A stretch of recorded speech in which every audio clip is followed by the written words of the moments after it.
Welcome to my mini vlog. ಇವತ್ತು ನಾವು family ಎಲ್ಲರೂ ಮನೆ ದೇವ್ರ ದೇವಸ್ಥಾನಕ್ಕೆ ಹೊರಟಿದ್ದೀವಿ, ಹೋಗೋಣ ಅಂತ ಅಂದ್ಬಿಟ್ಟು. ನಮ್ಮ ಮನೆ ದೇವ್ರ ದೇವಸ್ಥಾನ ಬಂದು ಹಿರಳ್ಳಿ ಲಕ್ಷ್ಮೀ ದೇವರು ತುಮಕೂರು ಹತ್ರ, ಇನ್ನೊಂದು ತುಮಕೂರು ಹತ್ರನೇ ಶೆಟ್ಟಿಹಳ್ಳಿ ಆಂಜನೇಯ ನಮ್ಮದು. ಸೊ ಎರಡು ಮನೆ ದೇವರು, ಒಂದು ಲಕ್ಷ್ಮೀ ದೇವರು, ಒಂದು ಆಂಜನೇಯ. ಫಸ್ಟು ನಾವು ಶೆಟ್ಟಿಹಳ್ಳಿಲಿ ನಾವು ಅಭಿಷೇಕ ಕೊಟ್ಟಿದ್ದೀವಿ ಮುಂಚೆನೇ ಫೋನ್ ಮಾಡಿ. ಸರಿ ಹೆಂಗೂ ಹೋಗ್ತಾ ಇದ್ದೀವಲ್ಲ, ಸೊ ಹಿರಳ್ಳಿಲಿ ಒಂದು ಅಭಿಷೇಕಕ್ಕೆ ನೋಡೋಣ, ಅಲ್ಲಿ ಯಾರೋ ಐನಾರು ಇರಲ್ಲ, ಹೆಂಗಿರುತ್ತೆ ಏನೋ ಗೊತ್ತಿಲ್ಲ ಅಂತ ಅಂದ್ಬಿಟ್ಟು ಹೋದ್ವಿ. ಬಟ್ ಯಾರೋ ದೊಡ್ಡದಾಗಿ ಪೆಂಡಲೆಲ್ಲ ಹಾಕಿ ಭಟ್ರೆಲ್ಲ ಇದ್ದರು, ಮತ್ತು ಯಾರೋ ಬೇರೆ ಊರವ್ರು ಬಂದು ಚೆನ್ನಾಗಿ ಅಡುಗೆ ಪೂಜೆ ಎಲ್ಲ ಮಾಡ್ಸೋಕ್ಕೆ ರೆಡಿ ಮಾಡ್ಕೋತಾ ಇದ್ರು. ಸರ್ ಅಲ್ಲಿ ಹೋದಾಗ ಐನರ್ ಇನ್ನೂ ಬಂದಿಲ್ಲಮ್ಮ ಅಂತ ಅಂದರು. ನಾವು ತಂದಿರೋ ಅಭಿಷೇಕ ಸಾಮಾನಾಗಿರ್ಬೋದು, ಪೂಜೆ ಸಾಮಾನು ಮತ್ತು ಸೀರೆ ಏನು ತಂದಿದ್ದು ದೇವ್ರಿಗೆ ಅದನ್ನೆಲ್ಲ ಅಲ್ಲಿ ಕೊಟ್ಬಿಟ್ಟು ಇಲ್ಲಿ ನಾವು ಶೆಟ್ಟಿಹಳ್ಳಿಗೆ ಬಂದ್ವಿ. ಶೆಟ್ಟಿಹಳ್ಳಿ ದೇವಸ್ಥಾನದಲ್ಲಿ ಐನರ್ ಮುಂಚೆನೇ ಹೇಳಿದ್ರು, ನೀವು ಕರೆಕ್ಟಾಗಿ 9 ಗಂಟೆಗೆ ಬಂದಿರಬೇಕಮ್ಮ ಅಭಿಷೇಕ ಕೊಟ್ಟಿರೋ ಅಂತ.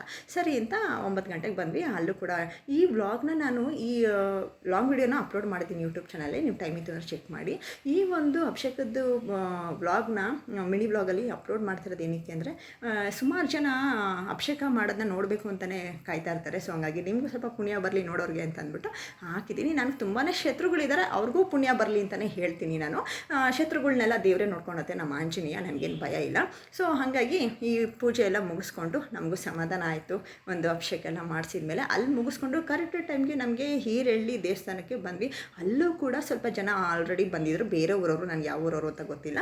ಅಲ್ಲಿ ಐನಾರು ಬಂದು ಅವರು ಕೂಡ ಕರೆಕ್ಟ್ ಟೈಮ್ಗೆ ಏನಂತಾರೆ ಅಭಿಷೇಕಕ್ಕೆ ರೆಡಿ ಮಾಡ್ತಾಯಿದ್ರು. ನಾವು ಕೊಟ್ಟಿರೋ ಐಟಮ್ಸ್ ಎಲ್ಲ ಹಾಕಿ ಅಲ್ಲೂ ಕೂಡ ದೇವ್ರನ್ನ ನೋಡಿ ನನಗಂತೂ ಸಿಕ್ಕಾಪಟ್ಟೆ ಖುಷಿ ಆಯಿತು. ಇದೇ ಫಸ್ಟ್ ಟೈಮು, ಇದು ಚಿಕ್ಕದಾಗಿ ಇದೆ ದೇವರು, ಆದರೆ ಇಷ್ಟೆಲ್ಲ ಅಲಂಕಾರ ಮಾಡಿರೋದು ಇದೇ ಫಸ್ಟ್ ಟೈಮ್ ನಾನು ನೋಡಿರೋದು. ಸುಮಾರು 18 ವರ್ಷ ಆಯಿತು ನಮ್ಮ ಪತಿಯವ್ರನ್ನ ಮದುವೆ ಆಗಿ, ಆದರೆ ಈ ರೀತಿ ಒಂದು ಪೂಜೆ ಯಾರೂ ಮಾಡಿಸಿಲ್ಲ. ನಮ್ಮ ಪತಿಯವ್ರ ಸೈಡ್ ಯಾರೂ ಮಾಡಿಸಿಲ್ಲ, ನಾನು ನೋಡ್ದಂಗೆ ಗೊತ್ತಿಲ್ಲ ನನಗೆ ಮಾಡಿಸಿದ್ರಲ್ವ ಅಂತ.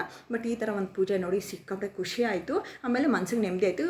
ಜೀವನದಲ್ಲಿ ಒಂದು ಸರಿ ಆದರೂ ಈ ಥರ ಒಂದು ಪೂಜೆ ನೋಡೋದಲ್ಲ ಅನ್ನೋದೊಂದು ನಂಗೆ ಸಮಾಧಾನ ಆಯಿತು. ನನಗೆ ದೇವ್ರ ಮೇಲೆ ಸ್ವಲ್ಪ ಭಕ್ತಿ ಕಡಿಮೆ ಇರ್ಬೋದು ಪತಿಯವ್ರಿಗಿಂತ. ಬಟ್ ನಮ್ಮ ಮನೆ ದೇವ್ರ ಮನೆ ದೇವ್ರ ದೇವಸ್ಥಾನಗಳಲ್ಲೇ ಸ್ವಲ್ಪ ನಾನು ಜಾಸ್ತಿ ಇದು ಮಾಡ್ತೀನಿ. ಸೊ ಆಚೆ ಎಲ್ಲ ಪೂಜೆ ಮಾಡಬೇಕಿತ್ತು ನಾಗರಿಕರಿಗೆ, ಅದನ್ನೆಲ್ಲ ಪೂಜೆ ಮಾಡಿಕೊಂಡು ಊಟ ಮಾಡ್ಕೊಂಡು ಹೊರಡೋಷ್ಟೊತ್ತಿಗೆ ಸುಮಾರು ಒಂದು 4 ಗಂಟೆನೇ ಆಯಿತು. ಸೊ ನಿಮಗೂ ಇಷ್ಟ ಆದರೆ ಲೈಕ್ ಮಾಡಿ. Thank you for